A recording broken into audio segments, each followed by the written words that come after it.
아이가 태어났습니다. 그러면 그 순간부터 아기는 누군가의 가족이 됩니다. 가족의 구성원이 되는 것이죠. 아이가 자라서 학교에 갔습니다. 그러면 그 순간부터 아이는 학교의 구성원이 됩니다. 야구, 축구, 농구, 배구 등과 같은 운동 모임에 들었습니다. 그러면 그 순간부터 운동 모임의 구성원 멤버가 됩니다.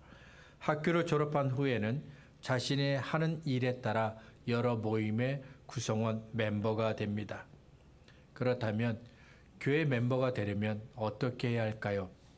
그냥 교회 다니면 교회 멤버가 되는 걸까요? 어느 모임에 가입하려고 합니다. 가족이나 학교처럼 자연스럽게 가입이 되는 경우도 있지만 어떤 모임은 가입하려면 자격 요건이 필요합니다. 그 모임에 맞는 자격을 갖추어야 멤버가 될 수 있습니다. 마찬가지로 교회 멤버가 될 때도 역시 자격 조건이 있습니다. 일반적으로 교회 멤버가 되려면 등록을 해야 합니다. 내가 이 교회 멤버가 되겠다고 등록을 해야 합니다. 그래야 교회 멤버가 될 수 있습니다. 사도행전에 나오는 예루살렘 교회는 누구든지 예수를 믿기만 하면 교회 멤버가 되었습니다. 지금처럼 등록을 해야 교회 멤버가 되는 것이 아닙니다.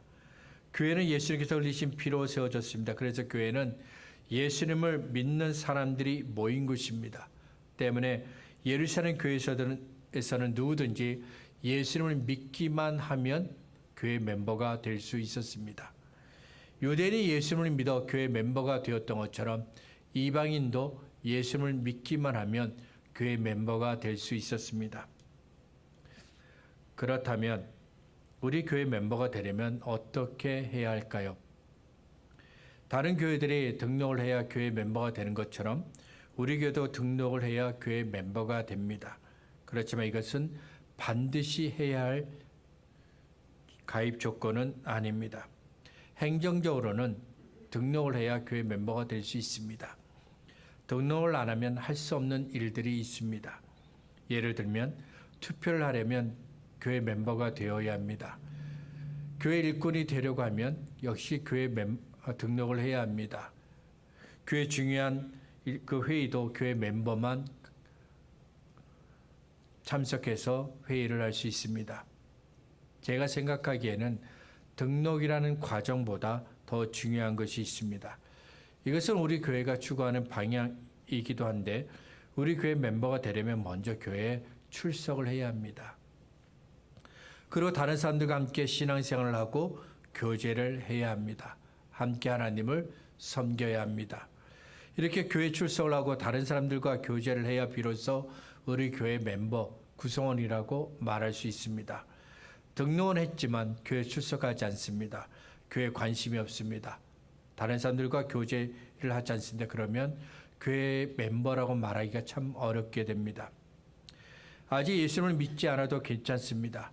이미 예수님을 믿는다면 좋겠지만 아직 예수님을 믿지 않습니다. 그렇다고 해서 우리 교회에 나오면 안 된다고 말하지 않습니다. 예수님을 믿지 않아도 교회에 나오셔서 함께 예배를 드리면 됩니다. 그리고 예수님을 믿어 구원을 받으면 됩니다. 세례는 반드시 필요한 자격 조건은 아닙니다. 교회를 출석하는데 아직 세례를 받지 않았습니다. 그래도 괜찮습니다. 나중에 정말 예수님을 나의 구주로 영접하고 세례를 받으면 됩니다. 그리고 과거에 잘못한 것들이 있어도 괜찮습니다. 교회 멤버가 되는데 아무런 문제가 되지 않습니다. 교회는 예수께서 십자가에서 흘리신 피로 세워졌습니다. 그래서 어떤 사람들은 교회 멤버도 거룩하고 깨끗한 사람들이어야 한다고 생각합니다. 조금의 흠도 없는 사람들에게 좋은 평가를 받는 사람, 이런 자격 조건을 갖춘 사람만이 교회 멤버가 될 수 있다라고 생각합니다. 예수님은 수고하고 무거운 짐진 자들아 다 내게로 오라고 말씀하셨습니다. 예수님은 건강한 사람이 아니라 병든 사람, 죄인을 불러 회개시키기 위해서 오셨다고 말씀하셨습니다. 때문에 과거에 지은 죄가 있고 실수한 것이 있어도 괜찮습니다. 교회에 나와서 예수님을 믿으면 됩니다. 예수님을 믿어서 죄사함을 받고 구원을 받으면 됩니다. 하나님은 이미 예수를 믿어 구원받은 사람이 과거에 잘못한 것을 가지고 거론하지 않습니다. 이미 죄 용서를 받은 일은 잊어버리십니다. 지금 예수를 믿어 구원받은 것, 이것이 중요하기 때문입니다. 마태복음 1장은 아브라함과 다윗의 자손 예수 그리스도의 계보라는 말씀으로 시작합니다. 계보, 우리가 잘 아는 족보라는 말입니다. 계보는 한 가문의 계통과 혈통 관계를 적어 기록한 책입니다. 족보를 보면 처음이 나오고 조상들의 이름이 나옵니다. 그리고 나와 혈연 관계 있는 사람들의 이름이 나옵니다. 예수님의 족보는 어떨까요? 족보에 의하면 예수님은 아브라함의 자손입니다. 그리고 다윗의 자손입니다. 이를 통해 마태복음은 예수님은 우리와 같은 사람이라고 말씀합니다. 그래서 마태복음 1장 16절부터 예수님의 탄생에 관한 이야기를 들려주는 겁니다. 마태복음은 예수님의 제자인 마태가 기록했습니다. 성경에서는 마태라는 이름 대신 알페의 아들 레위라는 이름으로 나옵니다. 예수님을 만나기 전 마태는 가버나움이라는 도시에서 세금을 걷는 세리였습니다. 예수님께서 그에게 다가가셔서 나를 따라오라 말씀하신 그때부터 마태는 예수님을 따르게 됩니다. 제자가 된 겁니다. 마태는 사람들에게 자기가 만난 예수님에 대해서 말하고 싶었습니다. 마태는 예수님께서 전하신 복음을 사람들에게 말하고 싶었습니다. 마태는 메시아신 예수님이 왜 우리를 위해 대신해서 십자가에서 죽으셨는지 그 이야기들을 하고 싶었습니다. 그래서 마태가 마태복음을 쓰게 되었는데 맨 처음에 예수님의 족보를 적었습니다. 마태가 기록한 족보를 보고 어떤 생각이 드십니까? 오늘 우리가 함께 읽은 말씀이 족보입니다. 어떤 사람들에게는 족보가 무척이나 따분하게 느껴질 것입니다. 사람들의 이름을 보면 어떤 사람의 이름은 우리가 잘 알고 있는 이름이지만 더 많은 사람들의 이름은 잘 모릅니다. 성경에도 그들에 대해서 내용이 잘 나오지 않습니다. 그래서 어떤 사람에게는 마태가 기록한 족보가 따분하게 느껴질 것입니다. 아무 이야기도 없이 그냥 이름만 나오기 때문입니다. 반면 어떤 사람에게는 마태가 기록한 족보를 잘 만들어진 암호라고 여기기도 합니다. 마태복음 1장 17절 때문인데 그런즉 모든 대수가 아브라함부터 다윗까지 14대요 다윗부터 바벨론으로 사로잡혀 갈 때까지 14대요 바벨론으로 사로잡혀 간 후부터 그리스도까지 14대더라. 구약 성경에 있는 족보와 비교해 볼 때 마태가 기록한 족보에는 많은 사람들의 이름이 생략되어 있습니다. 14라는 숫자에 맞췄기 때문입니다. 아브라함부터 다윗까지 14명입니다. 이어서 유다가 바벨론에 의해 망할 때까지 14명이고 마지막으로 바벨론에서 돌아온 이후로 예수님까지 14명입니다. 유대인은 7이라는 숫자를 거룩한 숫자로 여깁니다. 근데 그 거룩한 숫자 7의 2배수가 14입니다. 마태는 14라는 숫자를 통해 다윗의 자손인 예수님을 말하고 싶었습니다. 유대인들이 사용하는 언어인 히브리어 알파벳에는 알파벳마다 고유의 숫자가 있는데 다윗의 이름을 그 숫자를 합치면 14가 됩니다. 그래서 족보를 보면 잘 만들어진 암호를 대하는 것처럼 보이기도 한다는 겁니다. 사람마다 자신만의 관점을 가지고 족보를 이해했는데 저는 족보에서 하나님의 은혜를 보았습니다. 그래서 설교 제목을 족보에 담긴 하나님의 은혜라고 적어 보았습니다. 하나님의 은혜 때문에 족보에 들어간 사람들의 이야기이기 때문입니다. 먼저 아브라함을 보죠. 사람들은 아브라함을 믿음의 조상이라고 이야기합니다. 로마서에서는 아브라함이 아들을 주신다고 약속하신 하나님을 믿었다고 말씀합니다. 히브리서는 아브라함이 믿음으로 갈대아 우르를 떠났고 믿음으로 가나안 땅을 받았다고 말씀합니다. 하지만 창세기를 보면 아브라함은 믿음도 없었고요. 실수도 많이 했습니다. 이삭은 야곱을 향하신 하나님의 계획을 알았습니다. 하지만 이삭은 하나님의 계획을 가진 야곱이 아니라 큰아들 에서를 더 사랑했습니다. 그래서 하나님께서 그에게 주신 모든 것들을 큰아들 이삭에게 주려고 했습니다. 야곱은 빼앗는 사람입니다. 하나님은 야곱을 위한 계획을 가지고 계셨지만 야곱은 하나님께서 그 계획하신 일들을 주실 때까지 기다릴 수가 없었습니다. 그래서 배가 고픈 형 에서를 팥죽 한 그릇으로 유혹해서 장자의 명분을 빼앗습니다. 눈이 잘 보이지 않는 아버지 이삭을 속여서 장자가 받아야 될 축복도 대신 받습니다. 하나님은 야곱의 아들 유다를 위한 큰 계획을 가지고 계셨습니다. 시간이 되면 하나님은 유다의 자손을 통해 이스라엘을 다스릴 왕이 나오게 하실 것입니다. 하지만 유다는 이런 하나님의 계획과는 어울리지 않는 사람입니다. 유다는 가나안 여인과 결혼을 합니다. 그리고 며느리 다말과 동침하여 아들을 낳았습니다. 유다는 하나님의 위대한 계획과는 도무지 어울리지 않는 사람이었습니다. 다윗은 이스라엘의 두 번째 왕입니다. 성경은 다윗을 가리켜 하나님의 마음에 합한 사람, 하나님의 마음에 드는 사람이라고 칭찬합니다.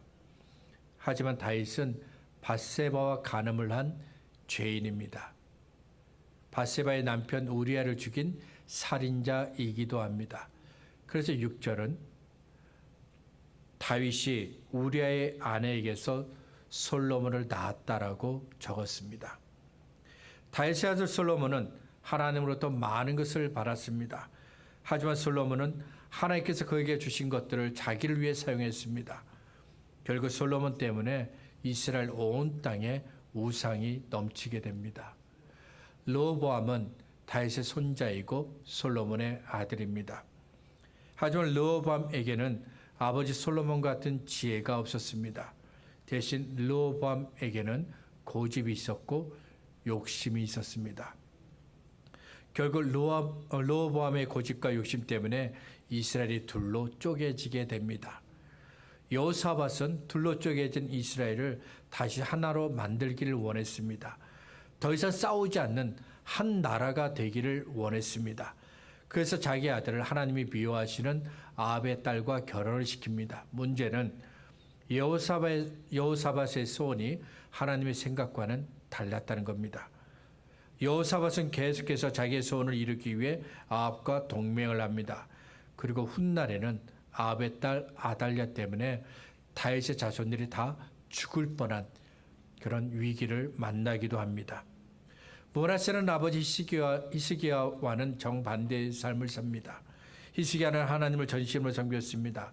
하지만 므낫세는 하나님이 싫어하시는 것만 했습니다.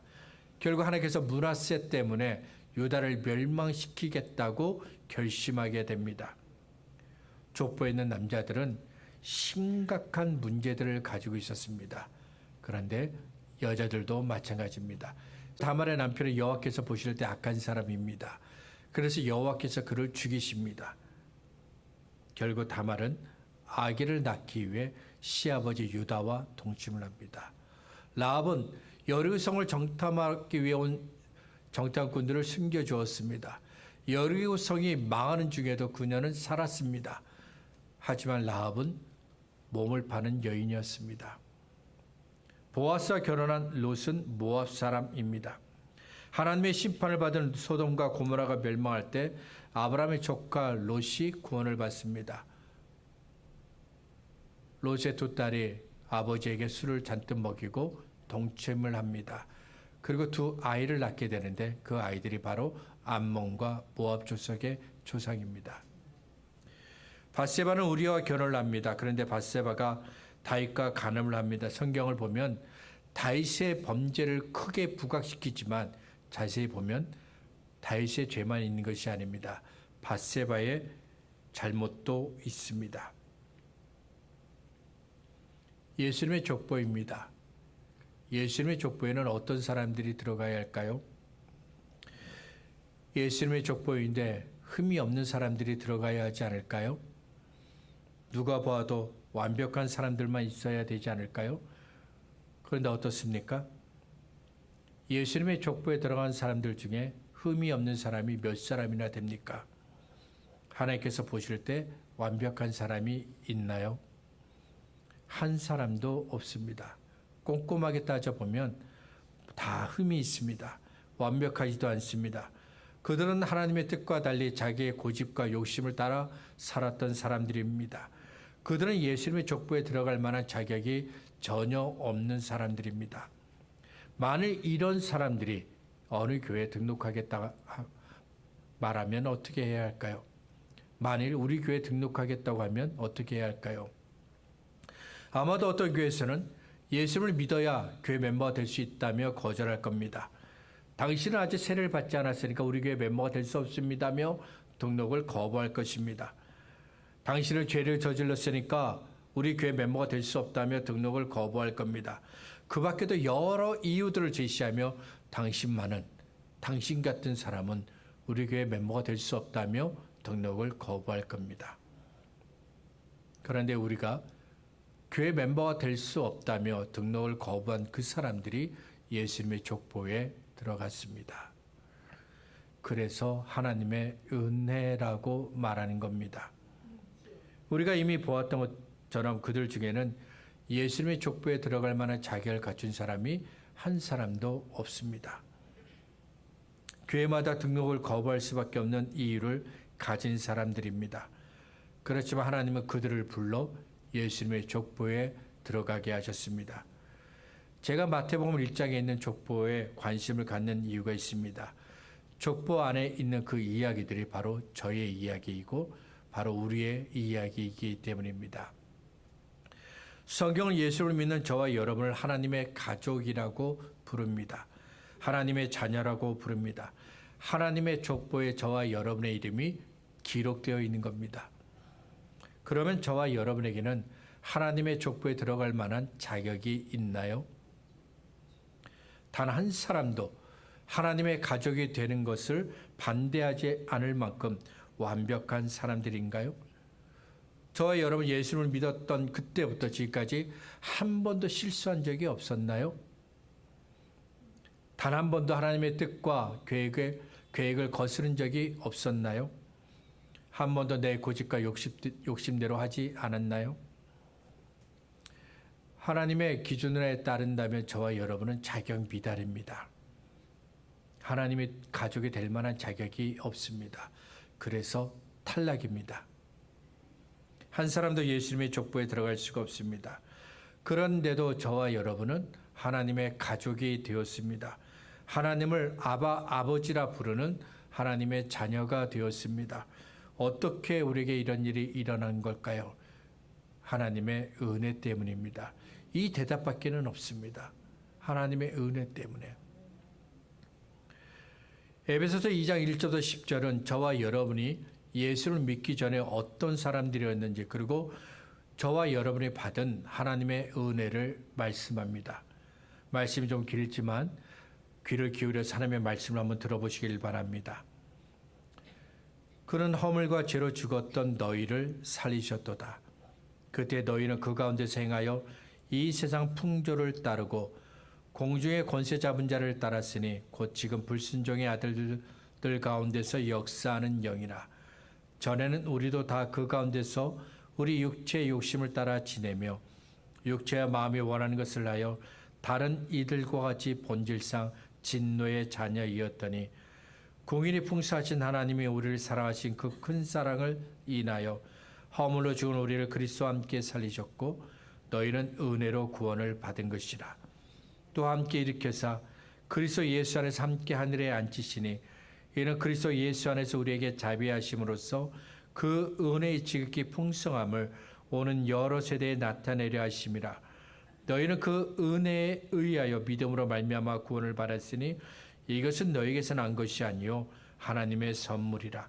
행위에서 난 것이 아니니 이는 누구든지 자랑하지 못하게 합니다. 우리는 그가 만드신 바라 그리스도 예수 안에서 선한 일을 위하여 지으심을 받은 자니 이 일은 하나님이 전에 예비하사 우리로 그 가운데서 행하게 하려 하심이니라. 저와 여러분이 예수를 믿기 전에 어떤 사람인지를 알게 되면 지금 내가 누리고 있는 모든 것들이 다 하나님의 은혜인 줄로 깨닫게 됩니다. 내 것이라고 말할 수 있었던 것들이 사실은 다 하나님께서 주신 것이라는 것을 깨닫게 됩니다.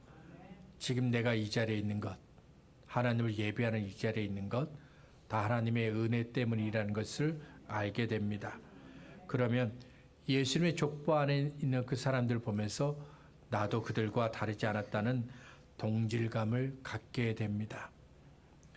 예수님의 족보에 있는 사람들과 우리는 다른 것이 없습니다. 그들이 죄를 지었던 것처럼 우리도 죄를 지었습니다.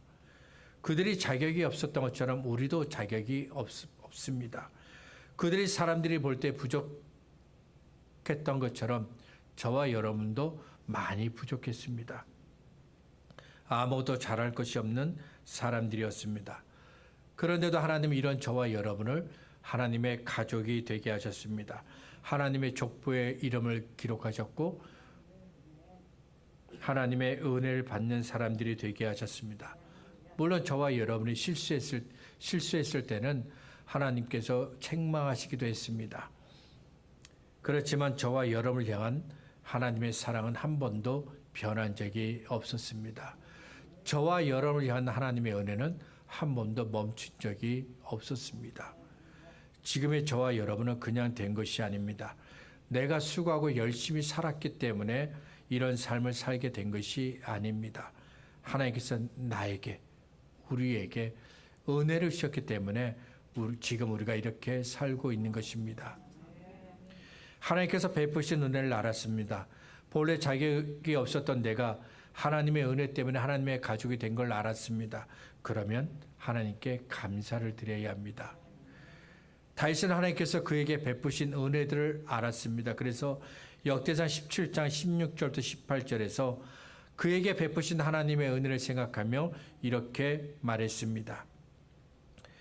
여호와 하나님이여, 나는 누구이오며 내 집은 무엇이기에 나에게 이에 이르게 하셨나이까. 하나님이여, 주께서 이것을 오히려 작게 여기시고 또 종의 집에 대하여 먼 장래까지 말씀하셨사오니 여호와 하나님이여, 나를 존귀한 자들 같이 여기셨나이다. 주께서 주의 종에게 베푸신 영에 대하여 이 다윗이 다시 주께 무슨 말을 하오리이까. 주께서는 주의 종을 아시나이다. 시편 8편 4절입니다. 사람이 무엇이기에 주께서 그를 생각하시며 인자가 무엇이기에 주께서 그를 돌보시나이까. 하나님께서 이스라엘 백성을 애굽에서 구원하셨습니다.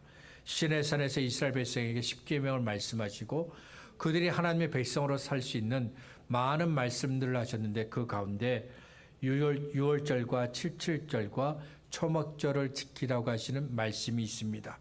유월절은 이스라엘 백성이 애굽에서 구원받은 그날을 기억하는 절기입니다. 칠칠절은 다른 말로 오순절이라고 이야기하는데 유월절로부터 50일째 되는 날이 칠칠절입니다. 칠칠절은 첫 수확을 한 것을 감사하고 우리에게 먹을 것을 주신 하나님께 감사하는 절기입니다. 초막절은 이스라엘 백성이 광야에서 살았던 그날을 기억하며 하나님 앞에 드리는 절기입니다. 하나님이 이스라엘 백성들에게 유월절, 칠칠절, 초막절을 반드시 지키라고 말씀하셨습니다. 모든 일들을 멈추고 여호와의 성전에 모여 하나님께 감사를 드리게 하셨습니다. 왜냐하면 우리 마음에서 감사가 너무도 쉽게 사라지기 때문입니다. 우리는 감사보다는 불평과 원망과 시기를 더 잘하는 사람들입니다. 그래서 하나님께서 일부러 유월절, 칠칠절, 초막절을 지키며 하나님께서 우리에게 베푸신 은혜를 감사하라고 하신 겁니다. 지금 내가 누리고 있는 모든 것들이 다 하나님의 은혜입니다. 내가 살아있는 것조차도 하나님의 은혜입니다. 하나님께서 저와 여러분에게 주신 은혜를 잊지 마시기 바랍니다. 말씀을 정리하겠습니다. 예수님의 족보에는 하나님의 은혜를 받은 사람들의 이름이 적혀 있습니다. 본래 그들에게는 예수님의 족보에 들어갈 만한 자격이 없었습니다. 믿음이 좋은 것도 아닙니다. 마음과 뜻과 정성을 다하여 하나님만 사랑한 것도 아닙니다. 하나님의 뜻, 하나님의 생각보다는 내 욕심을 위해 살았던 사람들입니다. 그렇지만 하나님은 그들에게 은혜를 주셔서 예수님의 족보에 들어가게 하셨습니다. 하나님께서 그들에게 은혜를 주셨던 것처럼 하나님은 저와 여러분에게도 은혜를 주셨습니다. 예수를 믿어 구원을 받게 하셨습니다. 영생의 소망을 주셨고 부활의 소망을 주셨습니다. 우리의 하나님이 되어주셔서 우리와 동행하시고 우리를 도와주십니다. 그리고 하나님의 가족이 되게 하셨습니다. 하나님께서 내게 베푸신 은혜를 보시기 바랍니다. 하나님께서 우리에게 베푸신 은혜를 보시기 바랍니다. 그리고 감사하는 사람들이 되기를 바랍니다. 족보 안에 담긴 하나님의 은혜, 바로 저와 여러분의 이야기입니다.